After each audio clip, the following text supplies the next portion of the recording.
ಸಚಿವ ಸಂಪುಟ ರಚನೆ ಬಳಿಕ ಖಾತೆ ಹಂಚಿಕೆಗೆ ಕಸರತ್ತನ್ನ ಕೂಡ ನಡೆಸಲಾಗ್ತಾ ಇದೆ. ಇವತ್ತು ದೆಹಲಿಗೆ ಪ್ರಯಾಣವನ್ನ ಬೆಳೆಸಿದ್ದಾರೆ ಡಿಕೆ ಶಿವಕುಮಾರ್. ಆ ಕುರಿತ ಬ್ರೇಕಿಂಗ್ ಅಪ್ಡೇಟ್ಸ್ ನಿಮ್ಮ ಮುಂದೆ.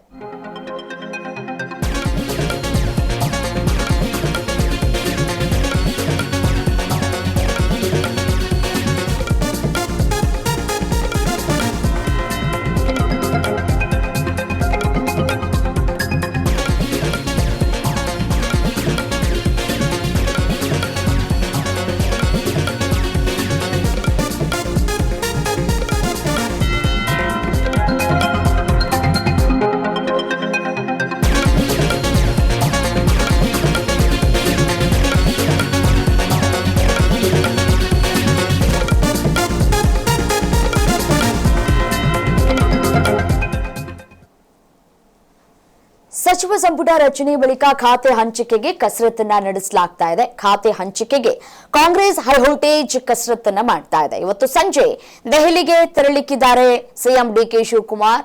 ಯಾರಿಗೆ ಯಾವ ಖಾತೆಯನ್ನ ಕೊಡಬೇಕು ಅಂತ ಹೇಳಿ ಕುತೂಹಲಗಳು ಕೂಡ ಹೆಚ್ಚಾಗ್ತಾ ಇದೆ. ಆ ಕುತೂಹಲಕ್ಕೆ ನಾಳೆ ತೆರೆ ಬೀಳುವ ಸಾಧ್ಯತೆ ಇದೆ. ಅಂದ್ರೆ ಸೋಮವಾರ ತೆರೆ ಬೀಳುವ ಸಾಧ್ಯತೆ ಇದೆ. ಸಚಿವ ಸಂಪುಟ ಬಳಿಕ ಖಾತೆ ಹಂಚಿಕೆಗೆ ಸರ್ಕಸ್ ಅನ್ನ ಮಾಡಲಾಗ್ತಾ ಇದೆ. ದೆಹಲಿ ಅಂಗಳದಲ್ಲಿ ಸಚಿವರ ಭವಿಷ್ಯ ನಿರ್ಧಾರ ಆಗ್ಲಿಕ್ಕಿದೆ. ಮುಖ್ಯಮಂತ್ರಿ ಡಿಕೆ ಶಿವಕುಮಾರ್ ಅವರ ನೇತೃತ್ವದ ಕರ್ನಾಟಕ ಸರ್ಕಾರದಲ್ಲಿ ನೋಡಿ ಸಂಪುಟ ವಿಸ್ತರಣೆ ಪೂರ್ಣಗೊಂಡಿದೆ. ಈ ಬೆನ್ನಲ್ಲೇ ಇದೀಗ ಸಚಿವರಿಗೆ ಖಾತೆ ಹಂಚಿಕೆ ವಿಚಾರ ಭಾರಿ ಚರ್ಚೆಗೆ ಕಾರಣವಾಗ್ತಾ ಇದೆ.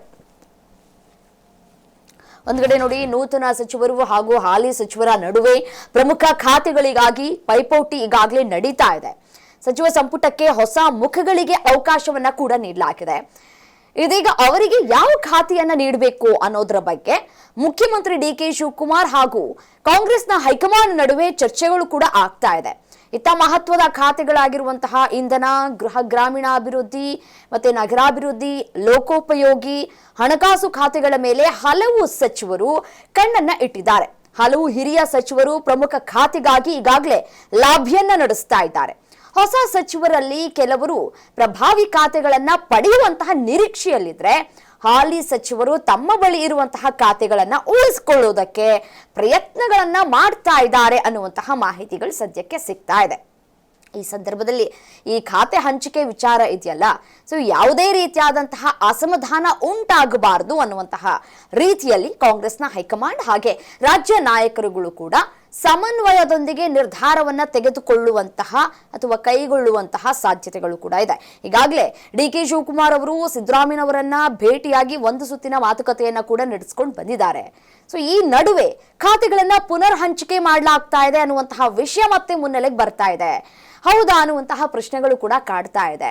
ಹೊಸ ಸಂಪುಟ ಸದಸ್ಯರ ಜೊತೆ ಹಳಬರಿಗೂ ಕೂಡ ಪ್ರಭಾವಿ ಖಾತೆಗಳಿಗೆ ಪಟ್ಟನ್ನ ಹಿಡಿದಿರೋದು ಹೊಸ ರಾಜಕೀಯ ಬೆಳವಣಿಗೆಗೂ ಕೂಡ ಇದೀಗ ನಾಂದಿಯಾಡಲಾಗ್ತಾ ಇದೆ.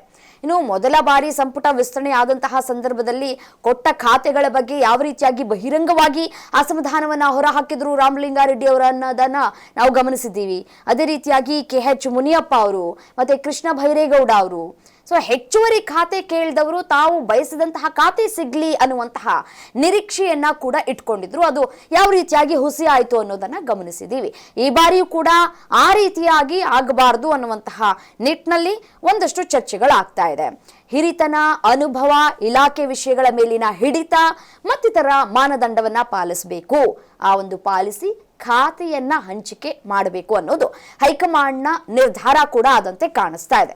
ಇದಕ್ಕೆ ಸಿಎಂ ಡಿಕೆ ಶಿವಕುಮಾರ್ ಮತ್ತೆ ಮಾಜಿ ಸಿಎಂ ಸಿದ್ದರಾಮಯ್ಯ ಸಹಮತವನ್ನ ಕೂಡ ಕೊಟ್ಟಿದ್ದಾರೆ ಅನ್ನುವಂತಹ ಮಾಹಿತಿಗಳು ಮೂಲಗಳಿಂದ ಲಭ್ಯವಾಗ್ತಾ ಇದೆ. ಸೊ ಒಮ್ಮೆ ಖಾತೆಗಳ ಹಂಚಿಕೆ ಬಳಿಕ ಎಷ್ಟೇ ಒತ್ತಡ ಬಂದರೂ ಕೂಡ, ಯಾರಿಗೆ ಅಸಮಾಧಾನ ಆದರೂ ಕೂಡ ಯಾವುದೇ ಕಾರಣಕ್ಕೂ ಬದಲಾವಣೆ ಆಗಬಾರದು ಅಂತ ಹೇಳಿ ಕಾಂಗ್ರೆಸ್ನ ಹೈಕಮಾಂಡ್ ಖಡಕ್ ಆಗಿಯೇ ಸೂಚನೆಯನ್ನ ಕೊಟ್ಟಿದೆ ಅನ್ನುವಂತಹ ಮಾಹಿತಿ ಸಿಗ್ತಾ ಇದೆ.